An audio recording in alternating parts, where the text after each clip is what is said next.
नमस्ते, म मिलन तामाङ। म तपाईहरु सामु एउटा कुरा भन्न आएको। सबै ध्यान दिएर सुनिदिनु होला हैन, अन्तिमसँग सुनिदिनु होला। अहिले हाल म साउदी अरबमा छु र अल्फात कम्पनीमा छु। अहिले यति मजा छ कम्पनीमा हैन, यति मजा छ। पुरै दिन आउने हो, रिल्याक्स यसरी बस्ने हो हैन, मजाले। जुन गाडीमा गएर बस्दा नि भो, तपाईहरुले देख्न सक्नुहुन्छ। पुरै स्काइभेटर मात्र छ यहाँ।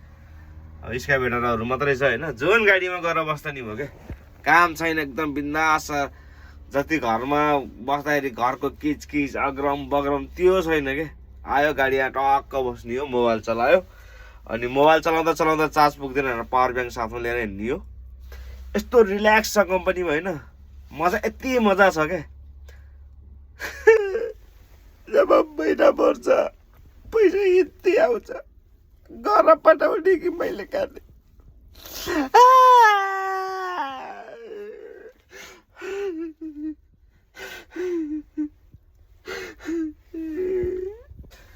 भनेर भन्नुपर्ने दिन चाहिँ आएको छैन के। तर जे छ ठिक छ हैन, जे जस्तै हो नि राम्रै छ।